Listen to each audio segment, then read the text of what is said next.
What if I told you that the most powerful transformation in your life doesn't begin with a grand action, but with something as simple as how you wake up? Imagine starting your day not with stress or exhaustion, but with clarity, energy, and intention. You open your eyes and know, this isn't just another ordinary day. This is your chance, a real opportunity to grow, to move forward, and to finally take charge of your life. But let's be honest, how often do you truly feel that way when your alarm rings? If you're like most people, mornings rarely feel like a fresh start. They feel like a battle. You drag yourself out of bed, feeling lost, stuck, maybe even drained, trapped in habits that no longer serve you. Patterns you repeat every day that lead you nowhere. Here's the truth.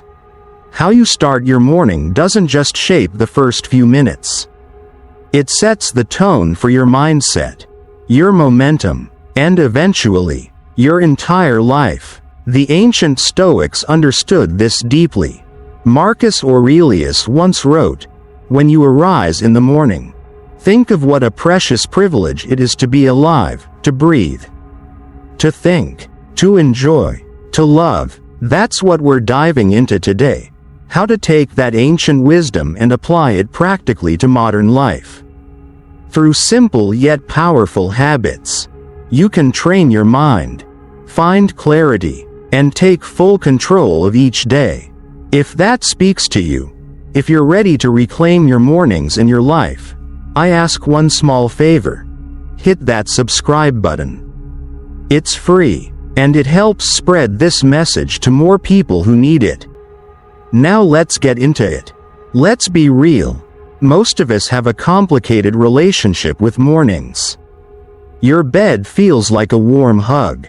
The snooze button whispers sweet promises. Just 5 more minutes. But here's the truth that few want to admit. Waking up early can change your life. And I'm not saying that to sound motivational. I'm saying it because it's real. Those quiet hours, before the emails come flooding in, before the messages start buzzing, before the chaos of life pulls you in, are a golden opportunity to ground yourself. Picture this. You wake up just 1 hour earlier than usual. Just 1 hour. It might sound small, maybe even painful, but that hour? It's sacred. It becomes your private space, your refuge in the storm, your oasis in the desert of noise. No notifications, no distractions, just you, your breath, your thoughts, and a blank canvas of possibility. You can plan your day. You can journal. You can read something meaningful, something that grounds you in wisdom and perspective. The Stoics knew this better than anyone. Seneca once said, "We suffer more often in imagination than in reality." We're afraid of waking early not because it's truly hard, but because we've convinced ourselves it is. It's not the act of getting up that drains us. It's the story we keep telling ourselves. I'll be exhausted. I can't focus. I'm just not a morning person. But once you push past that story, you start to rewrite who you are. You prove to yourself that discipline is freedom, just as Stoicism teaches. And yes, it will feel uncomfortable at first. But real growth never comes from your comfort zone. The psychologist Carl Jung once said, "Who looks outside dreams. Who looks inside awakens." And that early morning hour? That's your time to look inward. To awaken not just your body, but your vision, your clarity, your purpose. That's when insights begin to rise. That's when old confusion starts to dissolve. Yesterday, we uncovered a simple but powerful truth, that waking up early, in stillness, can create the space for clarity, intention, and inner power to rise. Now let's talk about what happens next. The alarm goes off. You peel yourself out of bed, still half asleep, And what's the very first thing you reach for? Let's be honest, most of us march straight to the coffee machine. Craving that warm, caffeinated comfort, we chase that familiar jolt, that magical buzz we think we need just to feel human again. And look, I'm not here to demonize coffee. Trust me, I get it. I love a good espresso as much as anyone. But here's a truth we rarely pause to consider, especially when we're groggy and desperate for that first shot of caffeine. Your body wakes up dehydrated. Literally, while you sleep for 6, 7, maybe 8 hours, your body and brain go without a single drop of water. Which means, what you truly need first thing in the morning isn't caffeine. It's hydration, instead of flooding your system with stimulants. Try this. Start your day with a tall, refreshing glass of water. Think of it as hitting the reset button on your internal system. It's a simple, often overlooked ritual, but it sets the tone for the entire day. It's clarity in a glass, balance in a single sip. The Stoics spoke often about mastering the small, everyday actions, because it's those tiny decisions that build the foundation for a greater life. Epictetus, one of Stoicism's sharpest minds, reminds us, progress is not achieved by luck or accident, but by working on yourself daily. Drinking water first thing in the morning is exactly that, a small but intentional act of discipline, a message to your body and mind. I'm choosing wellness. I'm choosing clarity. And here's something fascinating. Your brain is made up of nearly 75% water. So when it's dehydrated, everything struggles. Focus, memory, mood. But that first glass of water? It gently wakes your mind. It says, I'm ready. It grounds you, sharpens your thinking, steadies your emotions, and prepares you to face the day with strength and poise. The great psychologist Carl Jung once said, until you make the unconscious conscious, it will direct your life, and you will call it fate. Drinking water before reaching for coffee is a perfect example of turning an automatic, unconscious reaction, that sleepy shuffle to the coffee pot, into a conscious, empowering decision. You're reclaiming control over your impulses. You're choosing long-term energy over short-term fixes. You're saying yes to clarity before comfort. Because your morning is sacred. It's a blank canvas, a fresh start, a field wide open with possibility. And yet, most of us sabotage it instantly by grabbing our phones and diving headfirst into a flood of notifications. That immediate wave of digital input? It doesn't just wake you up, it overwhelms you. It loads your mind with anxiety, distraction, and tension before you've even had a moment to breathe. We explored how starting your morning with intention, through stillness and a glass of water, can lay a strong foundation for your entire day. But what happens when, instead of guarding that clarity, we lose it the moment we open our eyes? It's subtle, almost automatic. 1 minute you're lying peacefully under warm blankets, savoring the final echoes of restful sleep, and the next, you're drowning in unread emails, breaking news alerts, and Instagram stories from people you barely even remember. Sound familiar? Without realizing it, we hijack our day before it even begins. Why do we surrender the calm, clear space of our morning to random notifications and endless algorithms? Why let external chaos shape your mindset before you've had a chance to shape it yourself? Stoic philosophy reminds us to guard our inner peace with intention and strength. As Marcus Aurelius once said, you have power over your mind, not outside events. Realize this, and you will find strength.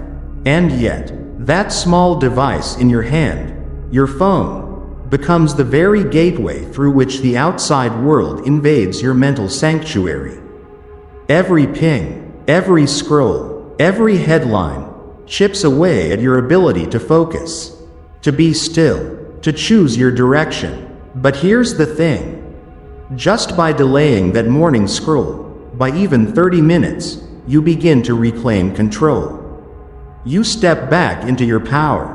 You choose your thoughts, instead of reacting to whatever the digital world throws at you. Carl Jung said it best. We are not what happened to us. We are what we choose to become. And every morning, that choice is yours. Will you be driven by external distractions and pressures?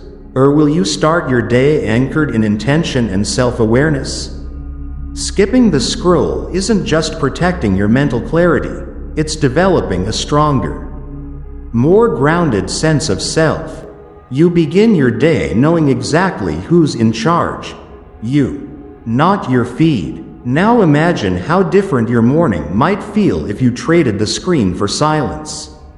Instead of scrolling, you journal. Instead of reacting, you read something grounding. Maybe you simply breathe, slowly, deeply, watching the first light stretch across the room. And in that moment, you might rediscover a forgotten pleasure, the quiet joy of being present.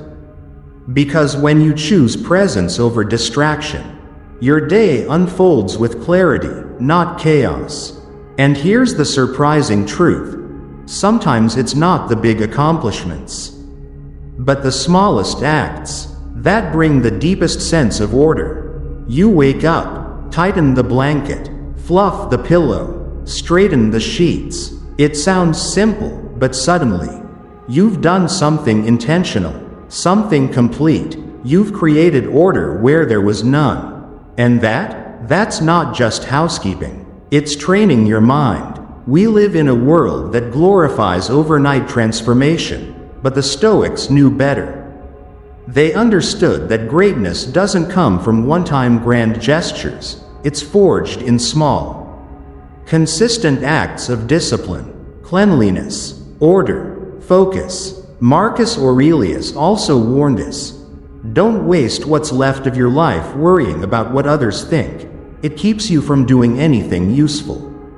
And isn't that what a messy room sometimes reflects? A distracted mind, pulled in 10 directions, focused more on the outside world than the world within. So maybe making your bed each morning isn't so trivial after all. Because it's not just about the bed. It's about the first message you send to your brain. I'm in control today. I don't need to wait for motivation. I'm already in motion. That single act, so small, yet so intentional, becomes your first promise kept. And kept promises? They build trust, not with the world, but with yourself. It's a subtle kind of self-respect, quiet, but deeply rooted. As Admiral William McRaven once said, if you want to change the world, start by making your bed. Not because making your bed will magically fix your life, but because it sets a tone. It tells your mind, if I can take care of the little things without fail, what bigger things might I be capable of? Discipline is like a muscle. It grows with use. And the ripple effect is real. One small action leads to another. Psychologically, the impact runs deep. Carl Jung believed in the symbolic power of your environment. Until you make the unconscious conscious, it will direct your life, and you will call it fate. That cluttered room? It's not just messy. It's often a reflection of internal noise, the buildup of unprocessed thoughts. Emotions left hanging in the air. When you tidy your surroundings, you're not just cleaning a space. You're aligning your mind. You're sending a message to your inner world. I'm choosing order. I'm choosing clarity. And this is how the Stoics lived. Not with perfection, but with intention. They began each day by claiming control over their time, their space, and most importantly, their mindset. So yes, making your bed isn't about housework. It's about starting your day on your terms. It's a quiet declaration. I will not be ruled by disorder. My space will not dictate my state of mind. I choose discipline, even in the smallest things. Now, some mornings, you wake up, and it feels like your body is dragging your soul along for the ride. Heavy limbs, a foggy head, zero motivation. But that doesn't mean you're lazy. It doesn't mean something's wrong with you. It just means your system is still waking up. Your mind might be on, but your body hasn't caught up yet. And until the two sync up, you're running on low battery. So how do you bridge that gap quickly? Simple. Move. You don't need to crush a full workout or sweat through your shirt before breakfast. This isn't about chasing abs or gym records. It's about something deeper, activating your life force. Movement, gentle, deliberate, even slow, is your body's way of saying, I'm awake. I'm here. Let's begin. A few stretches, a light walk around the block, some squats, or a few yoga poses. That's it. That's all it takes to awaken your nervous system. Get the blood flowing, and remind your brain, I'm not a machine. I'm alive. The Stoics valued physical strength, not for appearance, but for vitality. Epictetus once said, no great thing is created suddenly, and that includes your energy, your discipline, your sense of agency. It's built gradually, habitually, day by day. So this morning movement? It's not just exercise. It's a ritual, a simple act of self-respect that echoes throughout your day, in your mood, your focus, your relationships. Even Carl Jung believed in the deep connection between body and mind. He said the body is the visible form of the soul. And if your body is stiff, tight, or sluggish, what is your soul trying to tell you? That it's stuck? Repressed, exhausted? Move your body, and your mind will often follow. It doesn't work the other way around. And here's another layer. Motion resets emotion. Feeling anxious? Move. Feeling stuck? Move. Feeling sad, unmotivated, uninspired? Move. You don't need elegance. You don't need choreography. You just need to begin. Because once you do, momentum takes over, energy rises, clarity returns, and suddenly, you're not just going through the motions anymore. You're steering your day with intention. Seneca said, it is not that we have a short time to live, but that we waste a lot of it. And if we're honest, how many mornings do we waste lying in bed, scrolling, waiting to feel like it? Don't wait. Don't negotiate. Just move. Do it before your excuses catch up. It's like that moment before you step into a cold shower. Your brain screams, nope, not today. But it's right there, in that moment of resistance. That transformation begins. When you willingly step into discomfort, you spark transformation. That hesitation you feel, that tightening in your chest, that's not weakness. That's your comfort zone fighting to stay in control. But if you've been longing for more mental strength, emotional clarity, or simply a sharper start to your day, this is where it begins, with cold water. No filters, no fancy gear, just you, your breath, and your willpower. Let's be honest, yes, it sucks at first. It's not meant to feel good. But that's precisely the point. The Stoics were intentional about embracing discomfort, not because they enjoyed suffering, but because they knew something most of us forget in today's convenience-obsessed world. Comfort breeds weakness. Marcus Aurelius once wrote, "It is not death that a man should fear, but never beginning to live." in a world that avoids discomfort at all costs. Stepping into a cold shower becomes an act of rebellion. It's a statement that you're choosing courage over comfort, intention over autopilot. Psychologically, cold exposure shocks your nervous system into the present. It wipes away mental fog and forces you to focus, to breathe, to override the primitive urge to escape. That's neuroplasticity in motion, your brain learning not to panic, but to adapt, to endure. Carl Jung once said, "What you resist, persists." That icy water isn't just cold, it's symbolic. It represents every other discomfort you avoid. The fear of failure, the fear of criticism, of uncertainty, of change. Face the water, and you begin learning to face everything else. The Stoics called this fortitude, resilience. Seneca trained his body and mind for adversity. He fasted, wore rough clothes, deliberately invited discomfort, not for pain's sake, but for the strength it built within. Cold showers are our modern version of that, a form of resistance training, not for your biceps, but for your nervous system. You step in, you breathe through the shock, and you prove, every single time, that you can do hard things without backing down. That kind of confidence, it doesn't stay in the bathroom. It follows you into your work, your relationships, your entire life. And there's more than just mental grit. Cold showers increase blood circulation, spike alertness, and flood your body with endorphins. You don't need a triple shot of espresso, you need courage. That icy blast? It wipes away sleepiness faster than any latte ever could. But here's the truth. You don't have to dive in for 5 minutes. Start small. 30 seconds at the end of your warm shower. One quick moment of shock.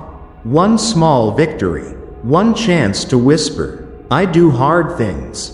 The Stoics believed that virtue isn't born from theory, it's forged through action. This is your action, a moment of self-mastery.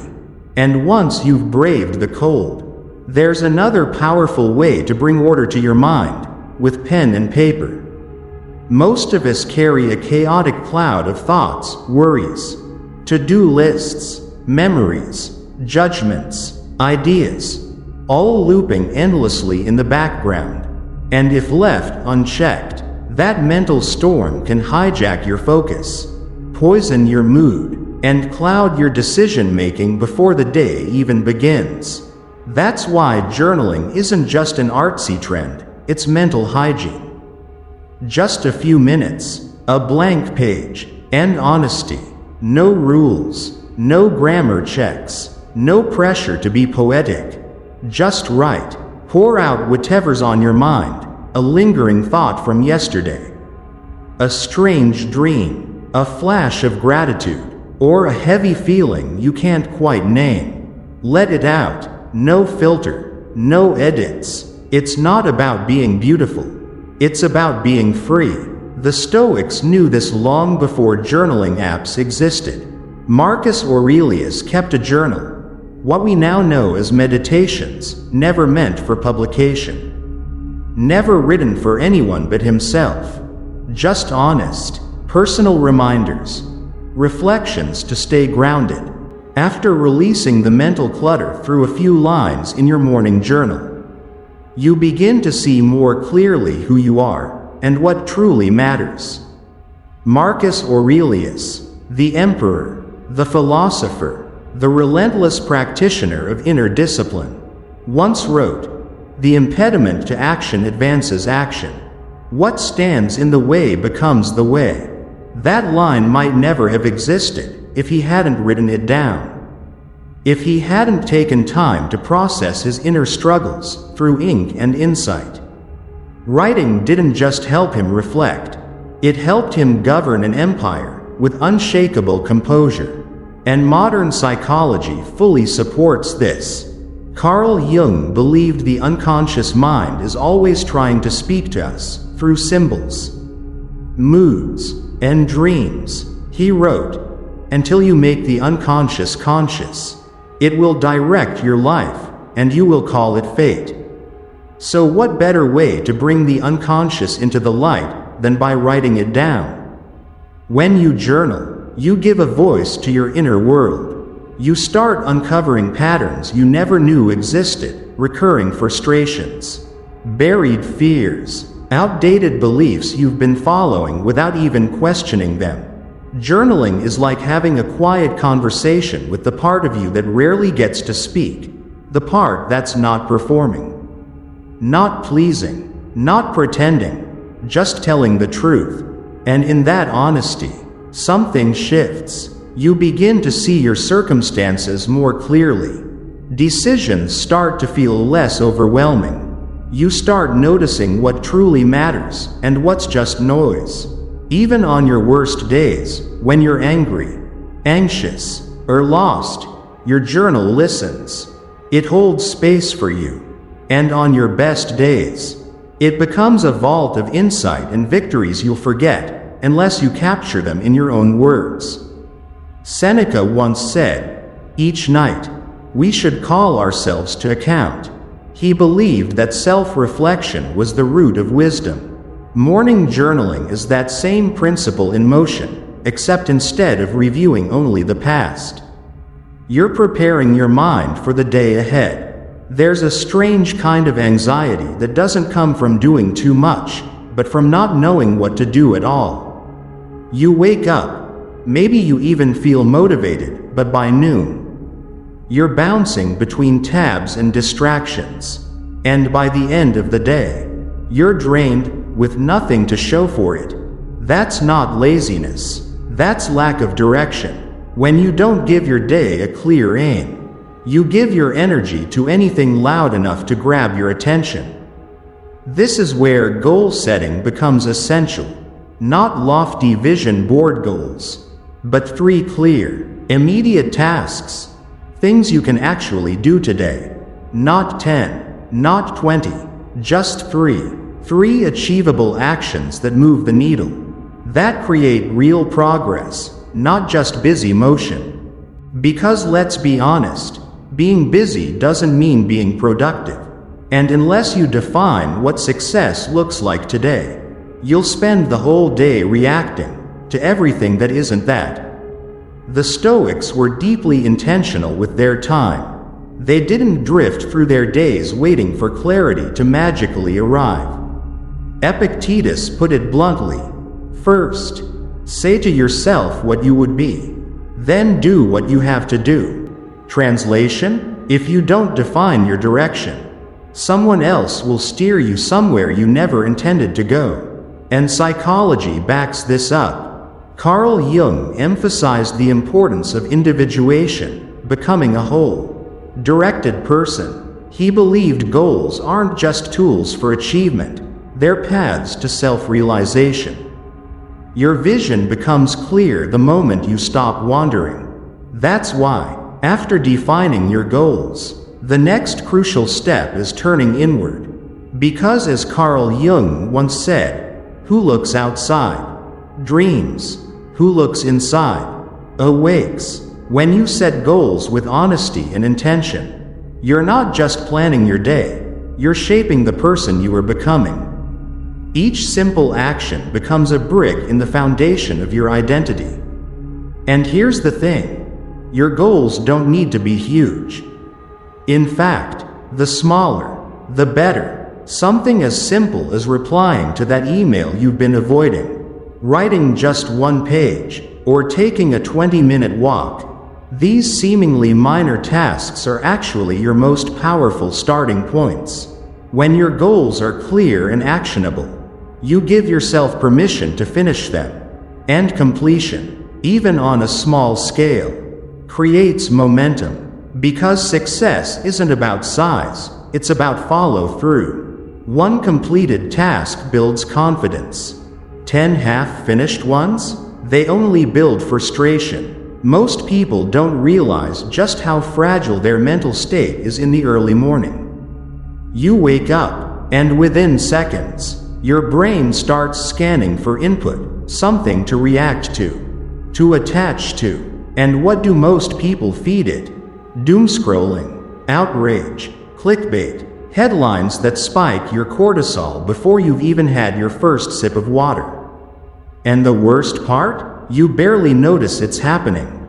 You think you're catching up, but in truth, you're feeding your mind junk and expecting it to carry you through a meaningful day? Here's the truth. The moment you wake up, your mind is hungry. It craves direction, purpose, and clarity. And just like your body performs better when you fuel it with clean food, your mind performs better when you fuel it with clean content. If you feed your brain noise, you get confusion. But if you feed it with substance, you get strength. The Stoics understood this long before smartphones existed. They believed your first thoughts each morning should be chosen, not inherited from the world around you. Seneca once said, "Associate with those who are likely to improve you." In today's world, that includes the content you consume, the books, essays, philosophy, and podcasts that shape your thinking. These are your morning mentors. Reading just 10 pages of something that elevates you, grounds you, or even challenges your assumptions will do more for your growth than hours of passive scrolling ever will. And it's not about becoming some rigid intellectual, it's about being intentional. You're choosing what kind of thoughts will shape your decisions, what kind of emotions will lead your conversations, what kind of values will guide your life. Because whether you know it or not, you're being shaped every single morning by every input. Carl Jung reminded us, you are what you do, not what you say you'll do. And reading, feeding your mind deliberately, is doing something. It's action, not just wishful thinking. Even Marcus Aurelius began his days not with strategy briefings or political gossip, but with inward reflection. Grounded in philosophy. Why? Because he knew that before he could lead others, he had to lead himself first. And leading yourself begins with the ideas you choose to absorb.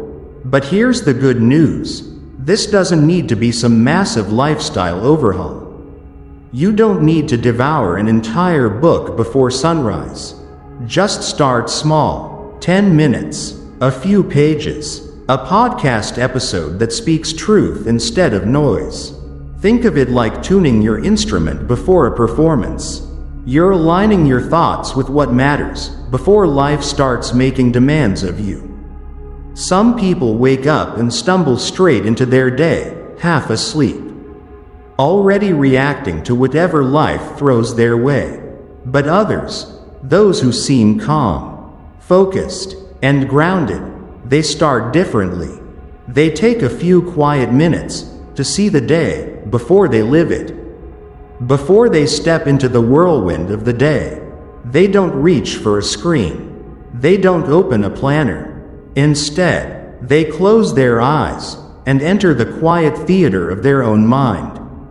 They picture the kind of person they want to be, how they'll walk through the day, how they'll respond, not flawlessly, but with intention. And that small, silent moment makes all the difference.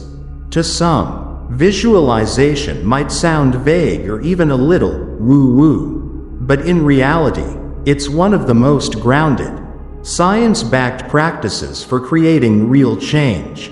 When you vividly imagine yourself succeeding, down to the smallest details, your brain begins to build the neurological pathways needed to turn that vision into reality.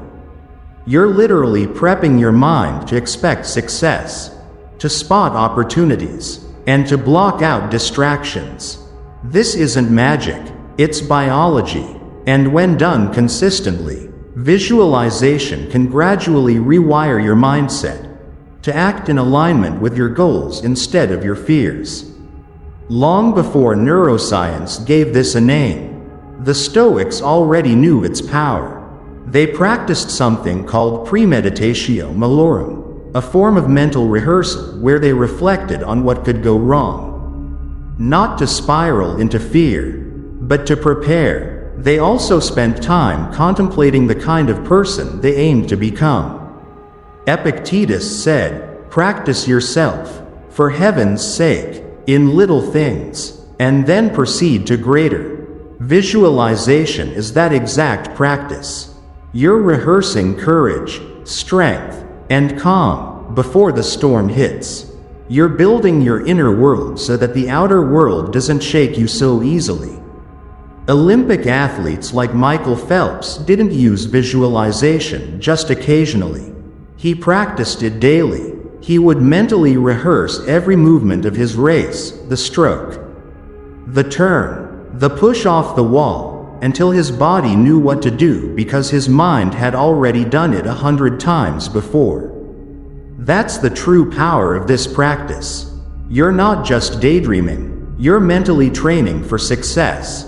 You're creating familiarity with the version of you that already knows how to win. And it's not just for athletes. It's for you, before that meeting, before that tough conversation, before that personal goal that keeps slipping through your fingers. Take 5 quiet minutes to see the outcome you want. Feel it in your body. Don't just imagine yourself doing the task. Picture how you stand, how you breathe, how you overcome setbacks with calm and confidence. Make it vivid, make it believable, because Marcus Aurelius, writing to himself in Meditations, did this exact thing. He reminded himself daily of how he wanted to act, how he wanted to respond. He didn't leave that to chance. He visualized self-mastery before the pressure arrived. And if that practice was good enough for the most powerful man in the Roman Empire, then maybe it's good enough for the rest of us too. Because it's so easy to forget what you already have when your attention is constantly pulled toward what you're missing. We live in a world that pushes us to chase more success, more validation, more goals, and in the rush to achieve, we often lose sight of what's already in our hands. Gratitude isn't some soft, feel-good emotion. It's a discipline, a mental habit, a way of grounding yourself in reality when everything around you feels like it's spinning. Here's the hard truth. Your brain is wired to focus on problems. It's a survival instinct, and if you don't take charge of that focus, it will naturally drift toward what's wrong, what's missing, what might go wrong. But the moment you stop, just for a minute, and bring your attention to what's good, what's working, what's still here, everything begins to shift. Your mindset calms, your stress fades, your perspective expands. The Stoics knew this long before modern science caught up. Seneca once wrote, "Nothing." Earlier, we spoke of the power of gratitude, not as a vague concept, but as a tool to steady the mind. Now let's take that idea a step further. Seneca once said, "Nothing is more honorable than a grateful heart." To him, gratitude wasn't ornamental. It wasn't some soft sentiment reserved for quiet moments of ease. No, gratitude was armor, a form of inner strength, a way to stay grounded and resilient in a chaotic, unpredictable world. Because when you choose to be grateful, especially when you're under pressure or facing uncertainty, you're not just being positive. You're reclaiming your mental sovereignty. You're proving to yourself that you don't need perfect conditions to find something worth appreciating. Carl Jung, approaching this from the lens of psychology, believed that much of our suffering stems from disconnection from meaning, from ourselves, from the present moment, and gratitude, in its purest form, becomes a bridge. It reconnects you with what matters most, with the people, the values, and the simple, overlooked joys already within your reach. As Jung said, the privilege of a lifetime is to become who you truly are. And that process doesn't usually begin with some grand external breakthrough.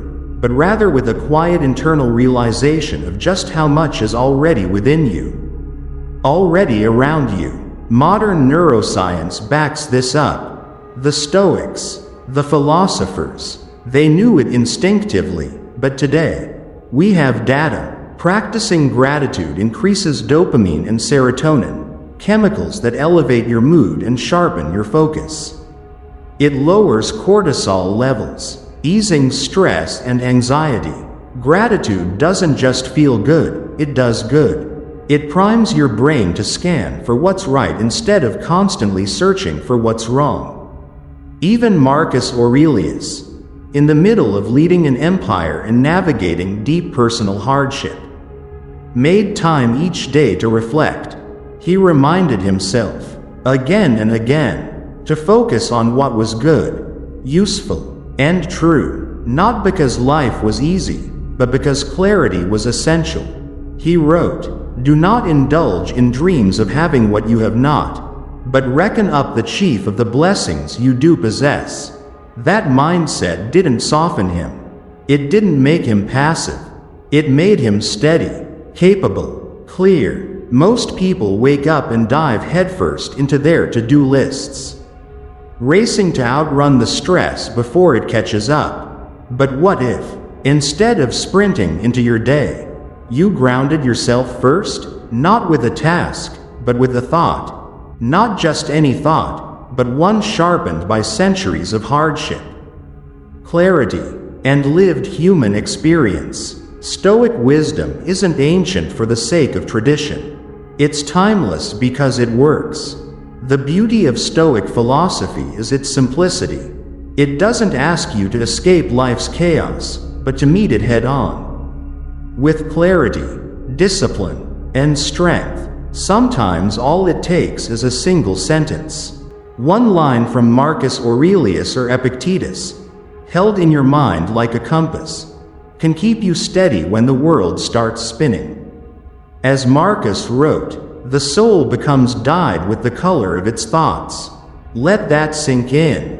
The thoughts you carry with you, they're not just background noise. They shape who you are becoming. Reflecting on Stoic wisdom each morning helps you choose those thoughts deliberately. You're not just reacting to life. You're preparing for it. It's like putting on emotional armor. When you begin the day by grounding yourself in a single Stoic idea, you're setting the psychological tone. You're deciding in advance how you'll respond to setbacks, to interruptions, to criticism or uncertainty. Instead of flinching, you move with calm. Instead of spinning in circles, you return to your center. This is what Epictetus meant when he said, "It's not what happens to you, but how you react to it that matters." Psychologically, this kind of reflection has deep roots. Carl Jung emphasized the importance of daily self-examination, of taking time to explore our inner landscape. He believed that if we don't reflect consciously, our unconscious mind ends up directing our behavior, quietly, invisibly, and without our awareness. He once said, "Your visions will become clear only when you can look into your own heart. Only when you can look into your own heart can you truly awaken." The dreamers look outward, the awake look inward, and that's why morning reflection isn't just a philosophical habit, it's psychological self-defense. It's how you anchor your mind before it starts drifting, before your day starts pulling you in every direction. And you don't need a fancy journal or meditation cushion to do this. You just need one quote, one sentence that speaks to something inside you. Read it, sit with it, and ask yourself, what does this really mean to me? Not in a distant, abstract way, but in your actual life. How does this apply to the meeting you're anxious about? To the relationship you're navigating? To the challenge you've been avoiding? Stoicism was never meant to stay in books. It was made to live inside your decisions, in the choices you make, in the way you respond, in the things you resist saying. The more you practice this, the more grounded you become. You start to notice when your mind wants to spiral into drama, when your ego wants to strike back, when your fears want to take the lead. And in those moments, the quote you chose that morning returns to you, not as a loud command, but as a quiet compass. That one line becomes your anchor. There's a kind of exhaustion that has nothing to do with sleep. It's the heaviness that builds when your entire life happens indoors, under fluorescent lights, behind screens, under pressure. Your mind becomes overstimulated, your body underwhelmed. You're always plugged in, always reacting, and slowly, without even noticing, you disconnect from the world, from your body, from yourself. And sometimes, the answer isn't more productivity or more stimulation. Sometimes, the answer is to step outside. It sounds simple, almost too simple to matter. But spending just 5 minutes outside, breathing real air, feeling the ground beneath your feet, letting the sun, or even the rain, touch your skin, can shift your entire mental state. Because it's not just about leaving a room. It's about reconnecting with something ancient, something essential. Before we had cities, social media, and tightly packed calendars, we had seasons. We had wind and birdsong and soil. And no matter how modern our lives become, we are still wired for that world. The Stoics, despite their intellect, never saw themselves as separate from nature. In fact, their philosophy was built on living in harmony with it. Marcus Aurelius once wrote, "Adapt yourself to the life you have been given, and truly love the people whom destiny has surrounded you with. That includes the world around you." To the Stoics, nature wasn't just a background. It was a teacher, a reminder that everything changes, everything flows, and everything is connected. Carl Jung held a similar belief, viewed through a psychological lens. He believed that modern suffering didn't just come from trauma, but from a profound disconnection from the natural world. He once said, "Natural life is the nourishing soil of the soul. When we lose contact with that soil, both literally and metaphorically, we start to feel ungrounded, anxious, restless." It's no coincidence that a short walk in the woods can calm you in ways hours of overthinking never will. And no, you don't need to take a mountain retreat or go off-grid. Just start small. Step outside in the morning, even just for 5 minutes. Feel the crispness of the air, or the warmth of the sun. Notice the sky, the trees, the birds, the stillness. This isn't about turning it into another task. It's about letting nature remind you of what still exists outside the curated chaos of your schedule. The Greek philosopher Heraclitus once said, "Nature loves to hide, but it's not hiding from you. It's always there, waiting, offering stillness, perspective, beauty, and healing. And the more time you spend with it, the less reactive you become. Because when you slow down and reconnect with the real world, something incredible happens. Suddenly, everything feels less urgent, and you begin to feel human again. There's a reason your mornings feel foggy, sluggish, or all over the place. And no, it's not just because you're missing your coffee or motivation. More often than not, it's because you're trying to operate a high-performance machine on fumes. We talk a lot about mindset, about discipline, about productivity, but we often forget something simple. Your brain is a physical organ. It doesn't run on thoughts alone. It runs on fuel, and the quality of that fuel? It matters more than we like to admit. Too often, breakfast is the first thing sacrificed on the altar of speed. You're running late, so you skip it, or grab something quick, processed, sugary, and empty. Sure, it might give you a temporary jolt of energy. But what comes next? The crash, the brain fog, the irritability, and your day starts to unravel, not because you're weak or undisciplined, but because your body was never given what it needed to show up fully. The Stoics would call this a form of self-neglect. Epictetus reminded us, "No man is free who is not master of himself." And that mastery, it doesn't just apply to how we think or speak. It includes how we treat our physical form. Starting your day by fueling your body with real nourishment, that is self-respect in action. Let's get practical. Your brain needs certain nutrients to perform at its best. Protein to stabilize blood sugar, healthy fats to support focus and hormone regulation, real food that digests slowly and sustains your energy. Think eggs, avocado, Greek yogurt, nuts, oats, not pastries, soda, or energy drinks. When you choose whole, intentional food first thing in the morning, you're not just feeding your body. You're sending a message to your mind.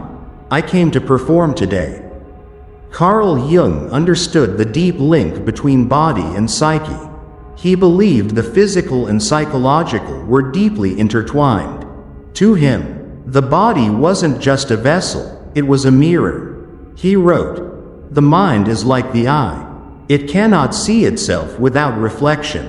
And part of that reflection lies in how we treat our physical self."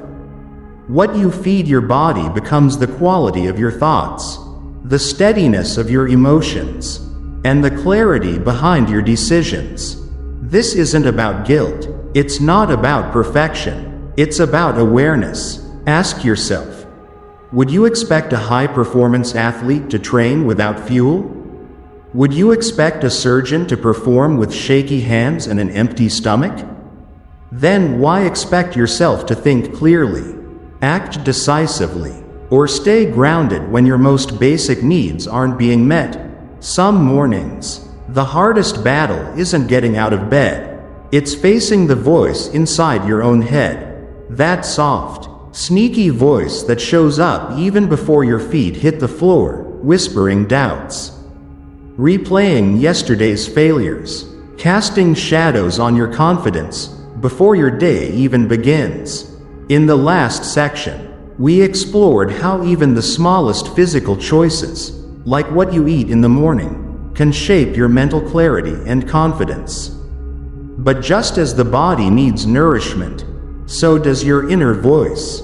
Because the most persistent voice you hear all day is the one in your own head. And too often, it starts whispering before the world even wakes up. That quiet pressure to prove yourself? It's not loud, but it's consistent. And if you don't counter it, if you don't speak back, it can hijack the emotional tone of your entire day before it even begins. That's why affirmations aren't just feel-good mantras or fluffy exercises in optimism. They're not about pretending everything is okay. They're strategic counterattacks. Done right, they're like verbal armor. You're not just saying words. You're rewriting the mental script that's been looping in the background, sometimes for years. You're choosing thoughts that reflect who you want to become, not who your fears try to convince you that you are. Even Marcus Aurelius, Emperor of Rome, understood this deeply. He didn't begin his mornings with royal proclamations or public speeches. He started with internal declarations. In meditations, he reminds himself, the soul becomes dyed with the color of its thoughts. He knew that the thoughts we repeat, the ideas we focus on, don't just stay in our heads. They shape our actions. They shift our perceptions. They slowly form our identity. Affirmations, then, are a tool of conscious coloring.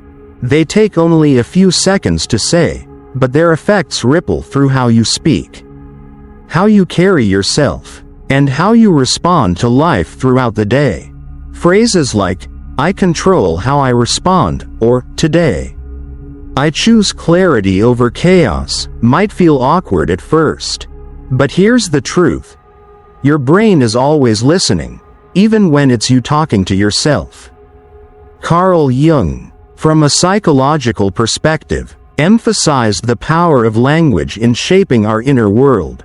He once wrote, "Words are animals, alive with a will of their own. When you speak words filled with direction, strength, or calm, you're not just making noise. You're calling something to life. You're not only speaking to yourself, you're speaking into yourself. You're reminding your subconscious who's really in charge. And no, you don't need to shout into a mirror or chant mantras that feel fake. That's not what this is about. The key is sincerity. Choose words that feel rooted in truth, even if they stretch you. Speak them with intention. Say them like you're planting something deep in the soil of your mind, not just tossing empty phrases into the wind. And say them out loud, not just in your head. Sound has power. Vibration reinforces belief. When your own voice speaks confidence, resolve, or peace, even shakily, it becomes harder for doubt to interrupt. Even if your voice trembles, even if it feels uncomfortable, say it anyway. You're not speaking for who you are in this moment. You're speaking for the person you're becoming. Seneca said, "We become brave by doing brave acts." The same is true for confidence. You don't become confident and then start speaking with confidence.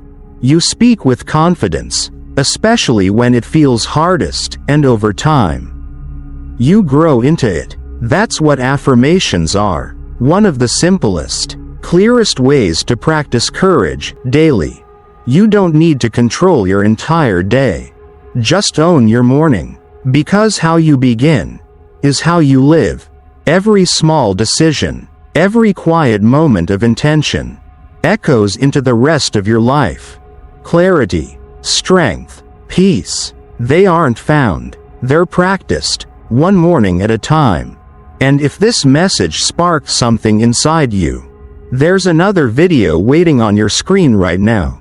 Something tells me it's exactly what your next step looks like.